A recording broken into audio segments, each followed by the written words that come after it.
¿Y si el paraíso no fuera más que un escenario cuidadosamente montado? ¿Y si la Navidad alguna vez fue absolutamente prohibida?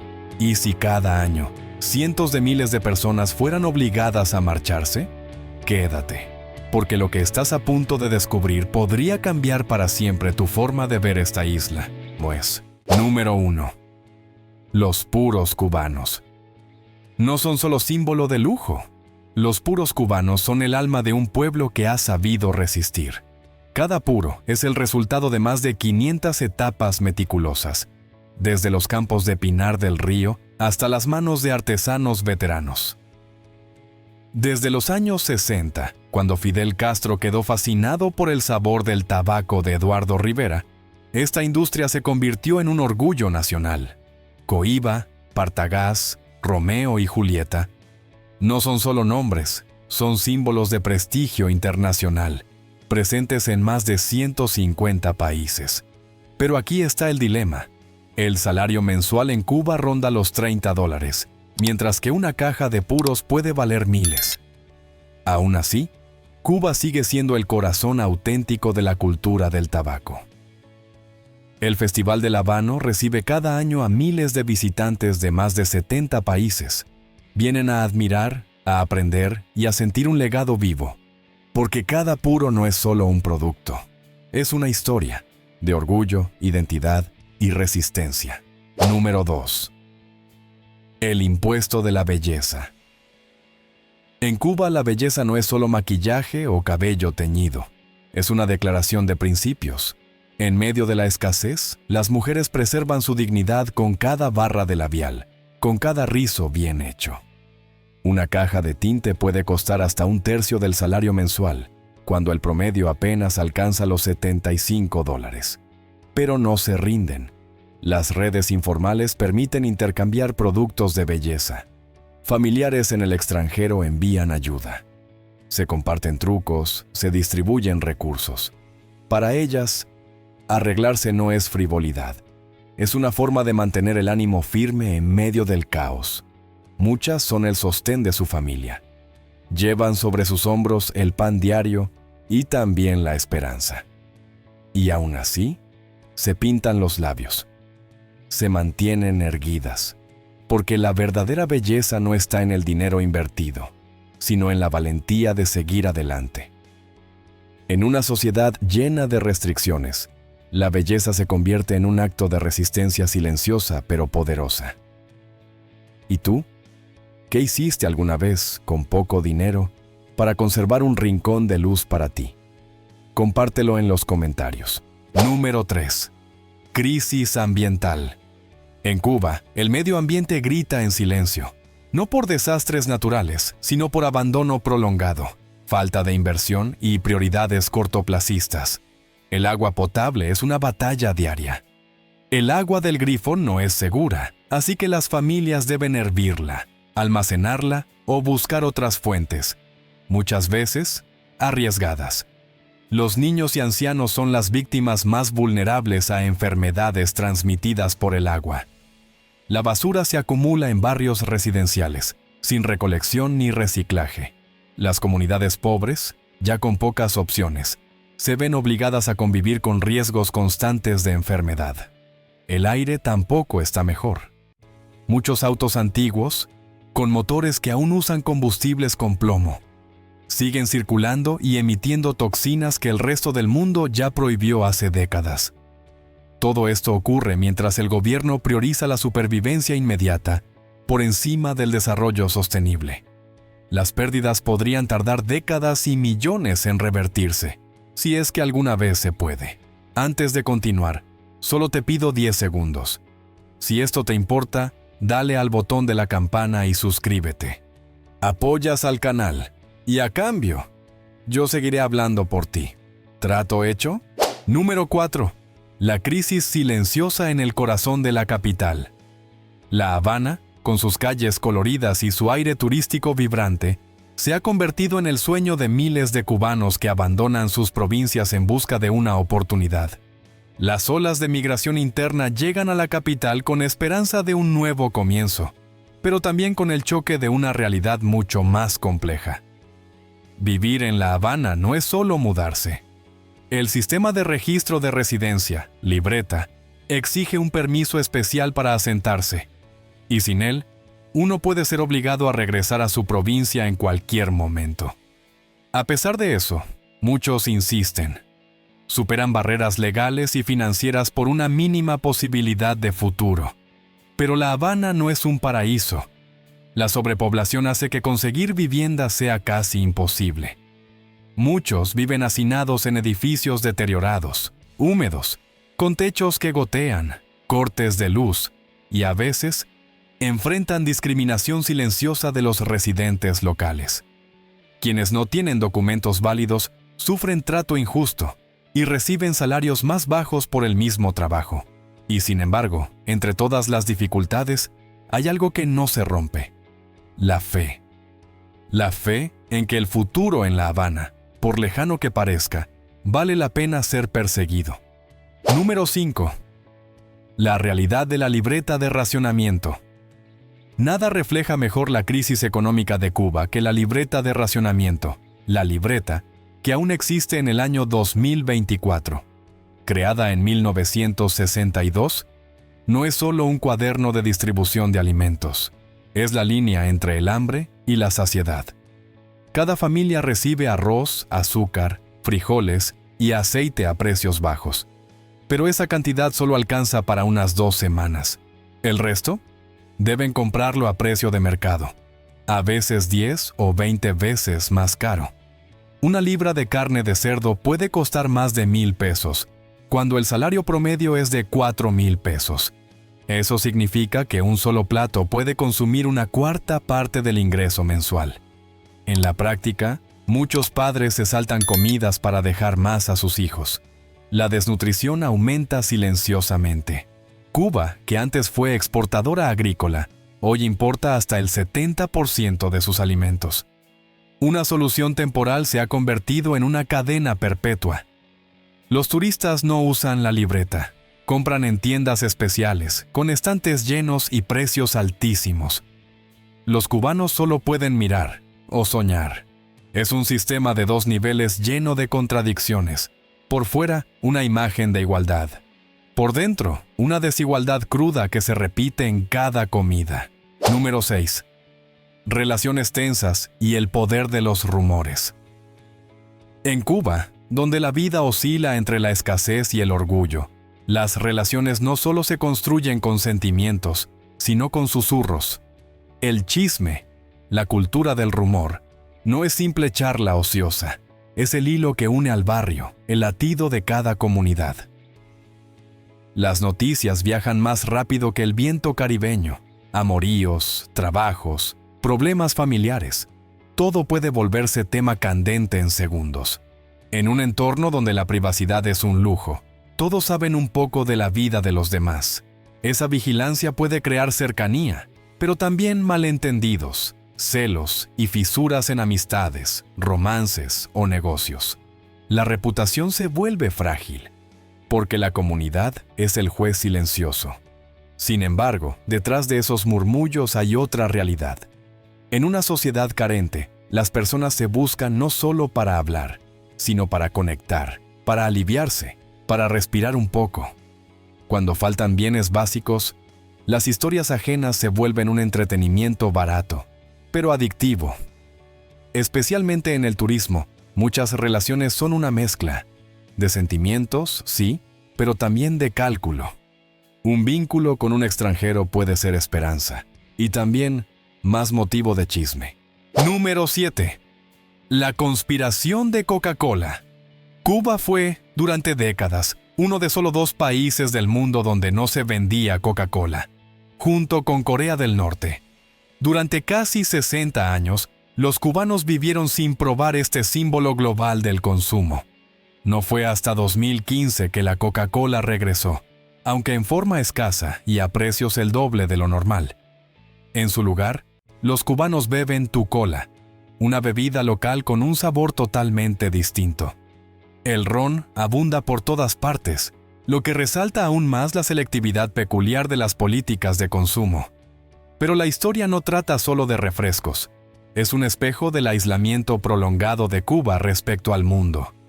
Mientras otros países comparten marcas y experiencias globales, Cuba ha construido su propio ecosistema, con sabores únicos, símbolos propios y recuerdos distintos. Y de esa ausencia forzada, nació una cultura de consumo independiente, no porque quisieran ser diferentes, sino porque el mundo, en algún momento, eligió olvidarlos. Número 8. Colas, escasez y la lucha diaria por sobrevivir. En Cuba, la escasez no es solo falta, es una condición constante que moldea la vida diaria, afecta rutinas, comportamientos y hasta los sueños más pequeños. Imagina despertar a las 3 o 4 de la madrugada, no para trabajar, no por pasión, solo para hacer fila, con la esperanza de conseguir algo tan simple como un pan. En La Victoria, un barrio de La Habana, la plaza de Carlos III, con su fachada moderna, parece abundante. Pero dentro hay filas silenciosas, gente sentada contra las paredes, esperando horas. Nadie sabe qué se venderá hoy, y mucho menos si quedará algo cuando llegue su turno. Este no es un caso aislado, es la norma. El pan, ese básico universal, se ha vuelto un lujo. Cuando falta harina, los panes son más pequeños, más livianos, menos completos. Una libra de carne, una botella de aceite o una caja de leche para niños, todo puede requerir horas de espera. En Cuba, la decisión diaria no es ¿qué compro?, sino ¿hay algo que comprar? Es difícil imaginar esto en un mundo donde unas pocas pulsaciones en el celular traen todo a casa. Aquí, la paciencia no es virtud, es una herramienta de supervivencia. La gente aprende a adaptarse, a compartir, a resistir como si fuera instinto. ¿Y tú? ¿Alguna vez esperaste durante horas por algo aparentemente insignificante? ¿Y esa espera cambió tu forma de ver la vida? Cuéntanos en los comentarios. Número 9. El aislamiento digital. En el año 2024, mientras el resto del mundo casi vive en paralelo dentro del espacio digital, Cuba sigue luchando por conectarse. Solo alrededor del 63% de la población puede acceder a Internet, y la mayoría lo hace de manera limitada, intermitente y extremadamente costosa. Para conectarse, muchos deben ir a los llamados parques Wi-Fi y pagar cerca de $2 por hora. Con un salario promedio mensual de 25 a 75 dólares, eso equivale a gastar entre el 3% y el 8% del ingreso mensual solo por una hora en línea, lo que sería como pagar 300 o 400 dólares por una hora de Internet en otros países. Y no es solo el precio, las restricciones también son tecnológicas. WhatsApp y Skype a menudo no funcionan. La App Store y Google Play casi no operan. Para entrar a Facebook, hay que usar navegadores web lentos y muy limitados. Ante ese panorama, los cubanos no se quedan de brazos cruzados. Han creado redes informales de distribución de contenido, siendo la más conocida el paquete semanal, un USB cargado de películas, música, programas y noticias que pasa de mano en mano. Es el Internet Offline, una herramienta para informarse, aprender y no quedarse atrás. Para la juventud cubana, esto es especialmente doloroso. Mientras el mundo se globaliza a través de lo digital, ellos siguen atados por barreras invisibles, excluidos de un futuro tecnológico que también merecen habitar. Número 10. Crisis económica y el día a día. La Habana actual es el reflejo claro de una economía en caída libre. Los precios se han disparado, al punto que una comida sencilla puede costar más de $10, mientras el salario promedio mensual ronda los $60. Con esa brecha, hacer fila para comprar pan o aceite no es excepción, es rutina diaria. La inflación llegó al 70% en 2024, cargando aún más el peso de la supervivencia. El golpe económico no se queda solo en el bolsillo, ha penetrado relaciones personales. El amor, la confianza y hasta el modo de convivir ahora se filtran a través de la economía. El turismo, que alguna vez fue una tabla de salvación, hoy es una espada de doble filo. Trae dinero, pero no todos acceden a su beneficio. El casco antiguo de La Habana sigue lleno de vida, pero detrás de esa fachada, muchos viven del mercado informal, vendiendo, intercambiando y sobreviviendo en un sistema donde lo básico se vuelve lujo. A la vez, inversiones extranjeras, especialmente rusas, comienzan a aparecer en zonas como Vedado, trayendo esperanza, pero también recelo. Los nuevos supermercados para clases acomodadas dejan ver la brecha social. Para la mayoría de los cubanos, estos lugares no son para comprar, son para mirar. Algunas tiendas extranjeras incluso instalan cámaras y guardias, generando una sensación de vigilancia permanente. Y sin embargo, en medio de ese caos, los cubanos resisten. Nadie sabe qué traerá el mañana, pero su espíritu indomable sigue brillando con fuerza. Número 11. La economía informal. Sobrevivir con ingenio. En Cuba hay una frase común: si quieres algo, búscalo tú mismo. No es solo una sugerencia, es una filosofía de vida. Frente a la escasez permanente, la gente transforma cada esquina, portal o acera en un pequeño mercado informal, donde todo se puede intercambiar. En lugar de entrar a tiendas estatales con estantes vacíos, verás vecinos ofreciendo jabón, camisetas o leche en polvo traída por familiares desde el exterior. No es comercio, es supervivencia. Es la forma en que los cubanos llenan los vacíos que deja el sistema oficial. A simple vista, ver a alguien vendiendo desde su ventana puede parecer extraño. Pero aquí es parte del ritmo cotidiano. No hay etiquetas, ni facturas, ni cajas registradoras. Solo hay confianza, acuerdos orales y una red de comunidad compacta. Una economía que funciona con relaciones y creatividad. Este sistema sin nombre y sin reglas ha permitido que los cubanos sigan sonriendo, sigan luchando, sigan viviendo. No es perfecto, pero es real y refleja lo mejor de su carácter: resistencia, ingenio y coraje. ¿Quieres conocer la Cuba auténtica? No la de las postales, sino la del pulso diario. Entonces aquí tienes una parte de esa historia. Número 12. Transición de género gratuita. La salud como derecho, no privilegio. Desde 2008, Cuba ofrece cirugías de reasignación de género gratuitas como parte del Sistema Nacional de Salud. No se trata solo de un avance médico, sino de una declaración de principios. La identidad de género también merece ser protegida, como cualquier otro aspecto de la salud. Gracias al apoyo de especialistas belgas y un sistema de formación médica sólido, Cuba cuenta con una de las tasas de médicos por habitante más altas del mundo: 8 médicos por cada 1000 personas, más que Estados Unidos o Italia. Y no solo atienden en casa. Cuba ha enviado más de 50,000 médicos a 61 países. En los últimos 60 años, más de 400,000 profesionales cubanos han participado en misiones humanitarias sanitarias.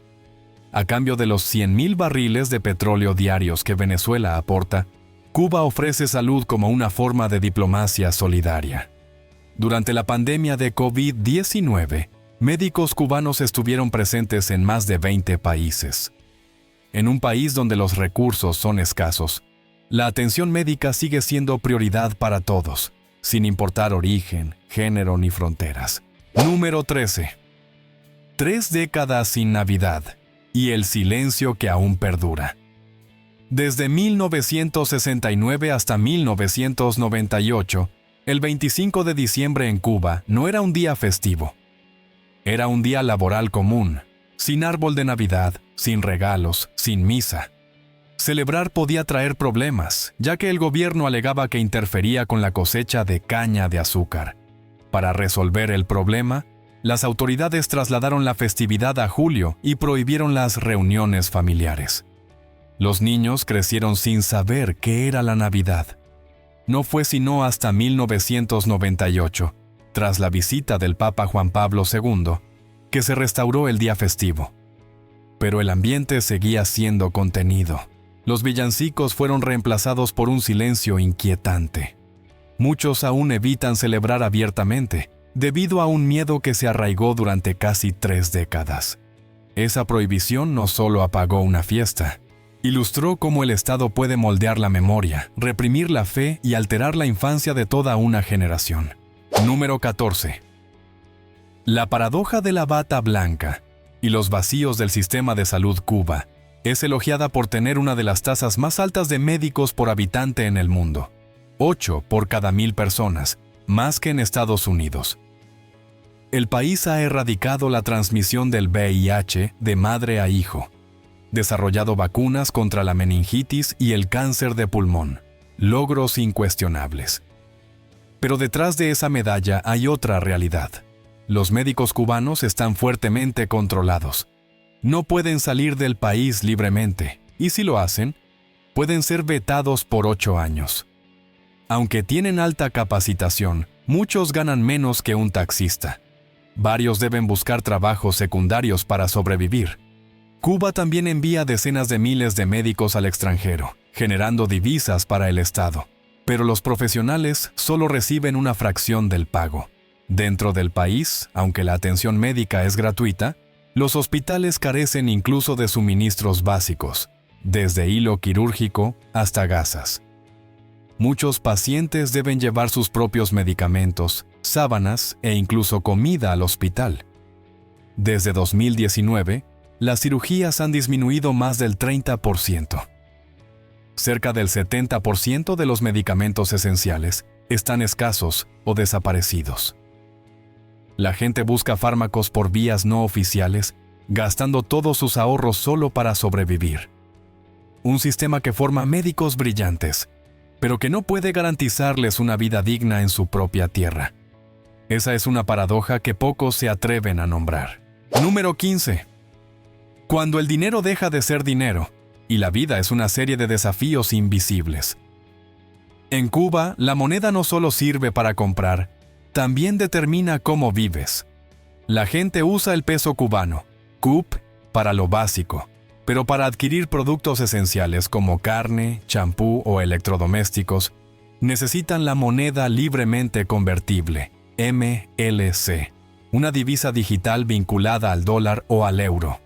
Con MLC accedes a productos importados. Sin ella, solo puedes mirar desde afuera. Como dijo un cubano, vives con CUP, pero sobrevives con 1000 libras cubanas.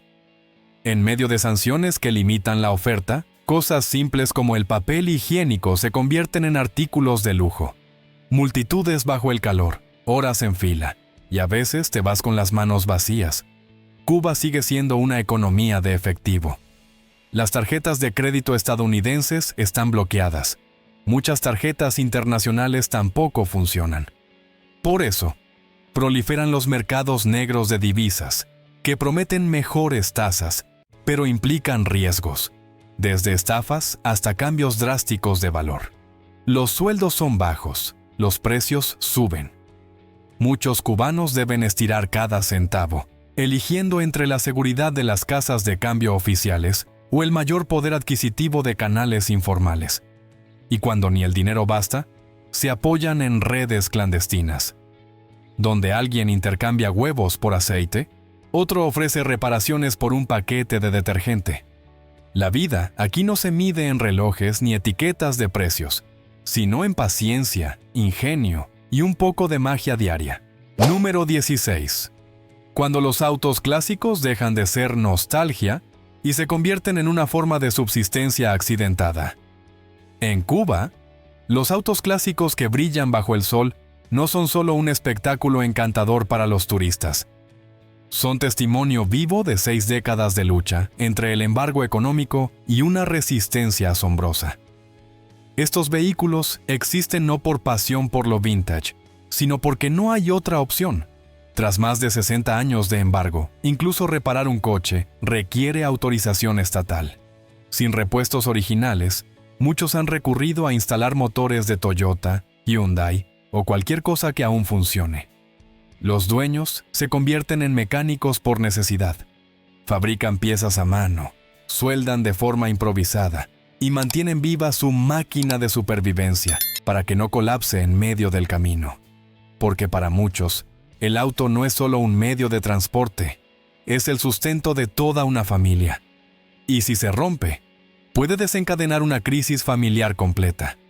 El problema no es solo la falta de piezas, registrar un vehículo, obtener permisos o importar repuestos. Todo está bajo estricto control. Eso hace que ganarse la vida por cuenta propia sea tan frágil como el motor envejecido que manejan. Lo que tú ves es belleza, pero para los cubanos es una batalla diaria envuelta en estética nostálgica, y a veces la verdad está ahí mismo, en la calle, solo que nunca nos detenemos a mirar con atención. Número 17. Cuando la fe se convierte en un medio para sobrevivir. En Cuba, la fe no es solo espiritualidad, es un mecanismo de supervivencia frente a una realidad asfixiante. En medio de carencias infinitas, la gente recurre a los rituales como forma de aferrarse a una esperanza vital. San Lázaro, el santo de los enfermos y los desesperados, es venerado de manera especial. En muchos hogares, un pequeño altar se mantiene con esmero, donde unas pocas monedas se ahorran silenciosamente cada día, preparándose para la ofrenda de alguna fecha importante. Para quienes viven con discapacidad o enfermedades crónicas, él representa el último hilo de esperanza, en un sistema que ya no ofrece sostén. La fe llega incluso a las aulas. Estudiantes colocan los nombres de los maestros en el congelador para neutralizar los exámenes, no por superstición, sino por falta de confianza en un sistema capaz de brindar oportunidades justas. En la víspera de Año Nuevo, miles de cubanos arrastran maletas por las calles, esperando que este gesto simbólico abra las puertas a un viaje al extranjero. Esa fe, que parece tan pequeña, es en realidad el motor que los impulsa a seguir adelante cada día, en medio de lo incierto. Número 18. Una educación alimentada por el presupuesto nacional. En Cuba, la educación no solo es un derecho, es un deber y un motivo de orgullo nacional. Todos los estudiantes reciben enseñanza gratuita desde la primaria hasta la universidad, como parte del compromiso del gobierno con la justicia social. Cerca del 30% del presupuesto estatal se destina exclusivamente a la educación, mientras que más de la mitad va a la salud, lo que refleja la importancia vital de estos dos pilares. Un lema común en todo el país reza: el que sabe, enseña; el que no, aprende. Reflejo del espíritu de aprendizaje constante. Los niños entre 6 y 15 años reciben almuerzo gratuito en la escuela. Desde la primaria, se les introduce en conocimientos básicos y en las artes. En la secundaria, se les entrena en habilidades prácticas y cultura general, preparándolos para la vida. Después del 9º grado, pueden elegir entre la universidad o la formación técnica. Gracias a esto, la tasa de analfabetismo ha bajado del 30% a solo el 0,2%, una cifra que ha captado la atención del mundo. La educación, en Cuba, no es un gasto, es una inversión en el futuro. Número 19. Cuando el capital intelectual se pierde mar adentro. Cuba es reconocida por formar a médicos de altísimo nivel, pero se ve obligada a enviarlos al extranjero para obtener divisas. En estas misiones, los médicos solo reciben entre el 10 y el 25% del pago del país receptor. El resto va al gobierno. Negarse a ir puede significar el fin de la carrera, pero aceptar implica separarse de la familia durante años. Como consecuencia, los hospitales dentro del país sufren una escasez crítica de personal. Muchos pacientes esperan meses, a veces solo para obtener un diagnóstico o realizarse un procedimiento simple. Peor aún, varios médicos han decidido no regresar, dejando atrás años de formación financiada con fondos públicos. Los que se quedan están agotados, trabajan al límite, por salarios bajos, atrapados en un sistema profundamente burocrático. Ellos eligieron esta profesión para sanar y servir. Hoy, muchos sienten que no son más que un recurso de exportación, una fuerza explotada pero ignorada. Número 20. Cuando una generación se queda quieta y otra quiere avanzar. La Cuba de hoy no solo enfrenta una crisis económica, sino también una fractura social cada vez más profunda. La brecha generacional se amplía. Los mayores, que vivieron la época revolucionaria, aún abrazan las viejas creencias como quien se aferra a un recuerdo. Aceptan, resisten, porque alguna vez creyeron en un ideal. Pero para los jóvenes, esos ideales ya solo son relatos del pasado. Ven un futuro sin salida. Y aunque el acceso a Internet sigue siendo limitado, cada vez entienden mejor el mundo exterior. La generación de 20 a 30 años posee conocimiento, habilidades y ambición. Pero también es la que más abandona el país. Quienes se quedan cargan con el peso de un sistema envejecido, donde la vida depende más de las remesas que del ingenio o la producción interna. Quedarse es quedarse atrapado. Cada despedida en el aeropuerto abre una grieta más en la esperanza. La impotencia se convierte en cansancio, y el cansancio en desesperanza. Y esa es la mayor tragedia. Un país que una vez inspiró sueños de cambio, hoy hace que su juventud sienta que ya no queda nada por esperar. Estas 20 realidades impactantes sobre Cuba no solo revelan un sistema estancado, sino que plantean una gran pregunta. Cuando los jóvenes dejan de creer, ¿qué puede mantener un país unido? Comparte lo que piensas. Y si estas historias te han hecho mirar a Cuba con otros ojos, no olvides seguirnos. Porque aún hay mucho en el mundo que merece ser escuchado, incluidas aquellas voces que están desapareciendo en silencio. Nota: la información tiene fines referenciales. Por favor, investiga por tu cuenta antes de tomar cualquier decisión.